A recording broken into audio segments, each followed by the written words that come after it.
मेरे हाथ टूटने पे इतना भी खुश मत होइए मेरे अपने ही लोग। मेरी हिम्मत नहीं टूटी है और मैं अभी भी एक हाथ से आप लोगों से ज़्यादा काम कर सकती हूँ और करूँगी। इसलिए अपने बारे में सोचिए, मेरे बारे में मत सोचिए। कुछ लोग मुझे बहुत बुरा बोल रहे हैं, बहुत बुरी हूँ मैं। तो अब मेरा भी फ़र्ज़ बनता है उनके लिए सिर्फ उनके लिए थोड़ा सा बुरा बन के दिखा देती हूँ, ताकि वो भी खुश हो जाएंगे, है ना।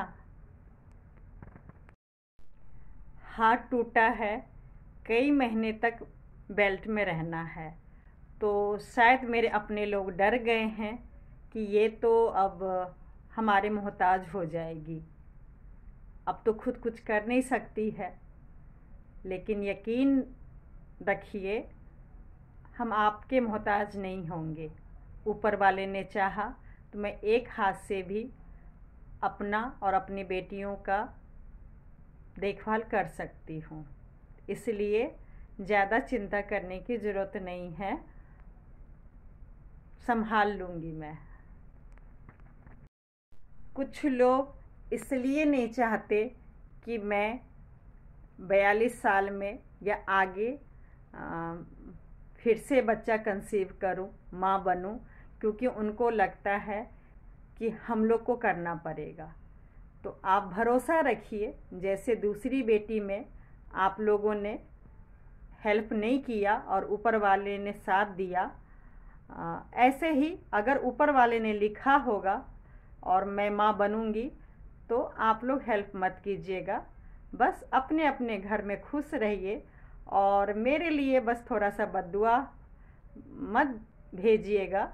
हो सके तो थोड़ा सा बस दुआ कर लीजिए, यही काफ़ी है मेरे लिए। मेरे अपने को लगता है कि मैं दोबारा जॉब या बिज़नेस करूँगी तो मेरी बेटियों का भार, जिम्मेवारी उनके ऊपर पड़ जाएगा, इसलिए मना कर रहे हैं कि जॉब या बिज़नेस नहीं करो। तो मैं उनको बता दूं, यकीन मानिएगा, जैसे मैं अपनी बड़ी बेटी का बोझ आप लोग पे नहीं डाली और भगवान कहीं ना कहीं सहारा दे दिए थे और मेरे में काबिलियत था तो मैं जॉब की और आज भगवान ने सब कुछ दिया है। वैसे ही दूसरी बेटी अब तो 2.5 साल की हो गई है, बड़ी वाली तो 1.5 साल की थी तब मैंने जॉब ज्वाइन किया था। तो ऊपर वाले मेरा साथ ज़रूर देंगे और आप लोग को चिंता करने की ज़रूरत नहीं है, कहीं ना कहीं से मैं इंतज़ाम कर लूँगी। बस आप लोग अपना ध्यान रखिए, अपने फैमिली का ध्यान रखिए। अगर आप लोग अपनों का दुख कम नहीं कर सकते हैं तो प्लीज़ अपनों का दिल मत दुखाइए, क्योंकि अगर हमारे पास दवाई नहीं होता है तो हमें मतलब उनके दर्द में मिर्ची डालने का भी हक नहीं है। अपने वो नहीं होते हैं कि जख्म को और भी हरा भरा कर दे। तो कोशिश कीजिए अपनों का गम कम करने के लिए, और अगर हम गम कम नहीं कर सकते हैं तो उनके तकलीफ़ को मत बढ़ाइए। आज मैं बता रही हूँ अपनों को माफ़ कैसे किया जाता है। जो लोग भी गुस्से में बहुत ज़्यादा बोल देते हैं, बहुत उल्टा सीधा बोल देते हैं, कुछ देर के लिए लगता है कि अब रिश्ता ख़त्म ही हो जाएगा, लेकिन प्लीज़ बस 1-2 दिन शांत होके उनके पॉजिटिव बारे में सोचिए। उनके साथ जो आपने पल निभाया है, हंसे हैं, बोले हैं, खाए पिए हैं, वो चीज़ को याद कीजिए। अब बस अपने को माफ़ कर दीजिए। बहुत आसान है, एक बार करके देखिए। मैं सालों साल से ऐसे ही करती आ रही हूँ, बहुत फ़ायदा मिलता है। जो बहुत ज़्यादा गुस्से से बोलते हैं, मुंह पर बोलते हैं, वो आपके लिए सच में बहुत भले हैं। आपका अच्छा और बुरा चाहते हैं, इसलिए आपके मुंह पर बोलते हैं। इसलिए कुछ देर के लिए बुरा ज़रूर लगता है, लेकिन ऐसे रिश्ते को कभी मत छोड़िएगा। वो आपके भले के लिए बोल रहे हैं या कर रहे हैं, आपको अपना समझते हैं इसलिए गुस्सा कर रहे हैं। लेकिन जो मीठी छुरी है कि सामने तो अच्छा अच्छा बोल रहे हैं, लेकिन आपके पीठ पीछे महफिल जमाते हैं और आपकी ही बुराई हमेशा चर्चा करते रहते हैं और आपको तकलीफ़ देते हैं पीठ पीछे, उनसे रिश्ता मत रखिए। वो सच में मीठी छुरी हैं, वो एक दिन आपके ज़िंदगी को तबाह कर देंगे। हमारे जब दुख और तकलीफ़ में साथ नहीं देते हैं, वो अचानक दुख देने के लिए कैसे पैदा हो जाते हैं। मैं हैरान हूँ कि जब कोई हमें जब ज़रूरत होती है तब रिश्ते अगर हमारे ख़त्म हैं, मर चुके हैं, तो अचानक हमें तकलीफ़ देने के लिए ज़िंदा कैसे हो जाते हैं। हमें बहुत शौक़ था अपनों के साथ चलने का और अपने को खुश रखने का, लेकिन जब हमारी बारी आई, हमें ज़रूरत हुआ, तो यकीन कीजिएगा अपने आप को अकेला ही पाई। आपके अपनों ने बहुत ही ख़ास आपको अपना समझा है, दिल की बात बताई है, तो प्लीज़ उनका दुख तकलीफ़ उनके नज़रिया से देखिए, फ़ैसला कीजिए, कुछ बात बताइए तो उनके जगह पे जाके बात कीजिए, ना कि अपने नज़रों से उनका ज़िंदगी देखिए। हो सकता है वो कुछ सोच के आपको बता रही होंगी दुख तकलीफ़, और आप उनके ज़िंदगी का फ़ैसला कुछ और ही कर रहे हैं। आपके बातों से उनको मतलब हेल्प नहीं मिलेगी, उनकी प्रॉब्लम कम नहीं होगा। हो सकता है आप जाने अनजाने में उनका प्रॉब्लम और भी बढ़ा रहे हैं।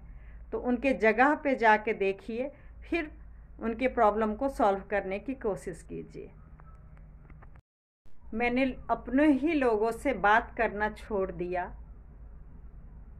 क्योंकि मैंने कई अपनों को ही देखा महफिल जमा के सिर्फ मेरी बुराई ही बुराई करते हैं। ऐसा कोई बीमारी आपने देखा है कि बीमारी किसी और को लगी है और नुकसान आपको हो रहा है, आपके अपनों को हो रहा है? कभी सुना है आपने ऐसा बीमारी? मैं बताती हूँ। जलन किसी और में होता है, आपके तरक्की, आपके आगे से जलन किसी और के मन में आ जाता है और उसका नुकसान आपको और आपके फैमिली को होता है। गौर कीजिएगा। कभी भी अपनों की बुराई या जो भी तकलीफ़ अगर अपनों ने दिया है, किसी से भी बात मत कीजिएगा, क्योंकि उस टाइम तो हाँ में हाँ मिला देंगे, आपके तकलीफ़ को सुन लेंगे, लेकिन यकीन कीजिएगा बाद में वही इंसान आपको इतना तकलीफ़ देंगे, इतना ताना देंगे, सोच में पड़ जाएंगे कि जो पहले वाले रिश्तेदार ने हमारे साथ गलत किया वो ज़्यादा गलत इंसान है कि सामने जिनको हमने अपना हमदर्द समझा वो ज़्यादा गलत है। इसलिए कभी भी जख्म को किसी के सामने मत बोलिए। आपने भी यही सुना होगा कि अगर अपनों ने कोई तकलीफ़ दिया है तो हम दूसरे को बोल के अपना मन हल्का कर लेते हैं। मेरा एक्सपीरियंस है, सच में अपने अपने ही होते हैं। किसी को भी अपना दिल तकलीफ़ मत बोलिए, क्योंकि वक्त पड़ने पे आपको उस बात के लिए बहुत ज़्यादा ताना देंगे, ज़्यादा जख्म देंगे, ज़्यादा तकलीफ़ देंगे, जो कि आप बर्दाश्त भी नहीं कर पाएंगे। इसलिए कोई बाहर वाले आपके अपने नहीं होंगे और मन हल्का करने की ज़रूरत नहीं है। मन हल्का ही करना है तो यकीन कीजिएगा ऊपर वाले के सामने कीजिए, उनके सामने बोलिए। धरती पे किसी और पे भरोसा मत कीजिए। एक बार मेरे पे विश्वास कीजिएगा, मैं बहुत धोखा खाई हूँ। आप कितना भी भला करेंगे किसी के लिए, बहुत अच्छे अच्छे काम करेंगे, यकीन कीजिएगा आपके अपने कभी भी तारीफ़ नहीं करेंगे। ये उनकी फितरत है। और अगर आपसे थोड़ी सी गलती हो गई, थोड़ा सा आपने अगर कभी किसी को बोल दिया, आप यकीन मानिएगा वो आग की तरह बात फैल जाएगी कि भाई आपने ऐसा बोला है। इसका मतलब ये नहीं है कि आप भला करना छोड़ दीजिए। लोगों का काम है गलत चीज़ को फैलाना, और आप अपना काम कीजिए और लोगों का भला बस करते रहिए। ऊपर वाला भला आपका अपने आप कर देंगे। कुछ लोग कहते हैं जो बहुत पुण्य कमाते हैं उनके घर में बेटा पैदा होता है।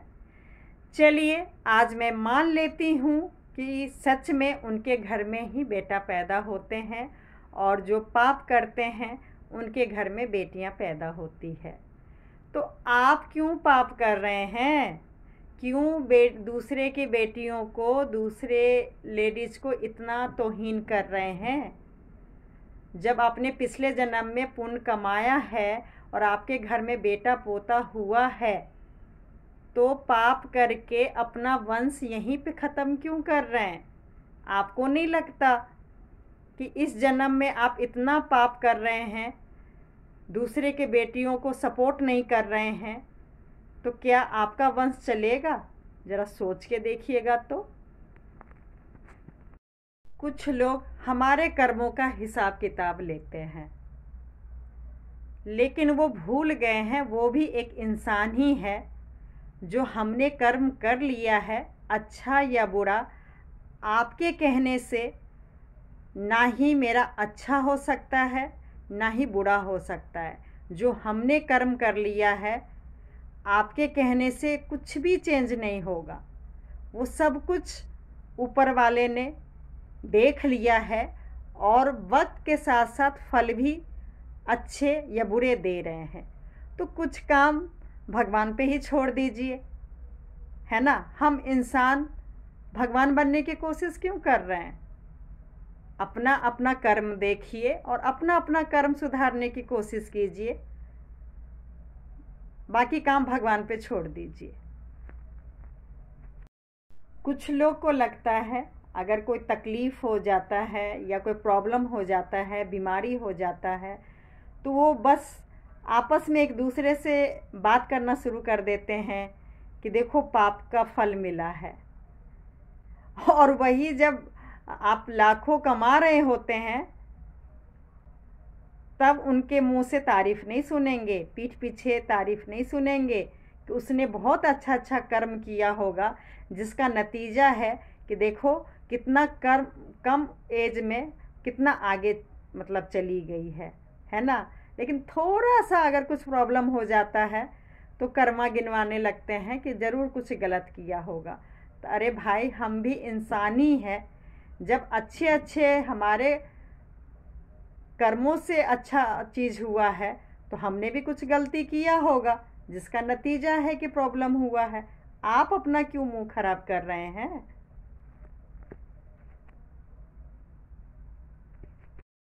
कुछ लोग रिश्तेदार अगर प्रॉब्लम में फंस गई है, कुछ प्रॉब्लम हो गया है, कुछ हादसा हो गया है, तो उनको हेल्प करने की बजाय वो ताना देते हैं कि कुछ पाप किया होगा इसलिए ऐसा हुआ है।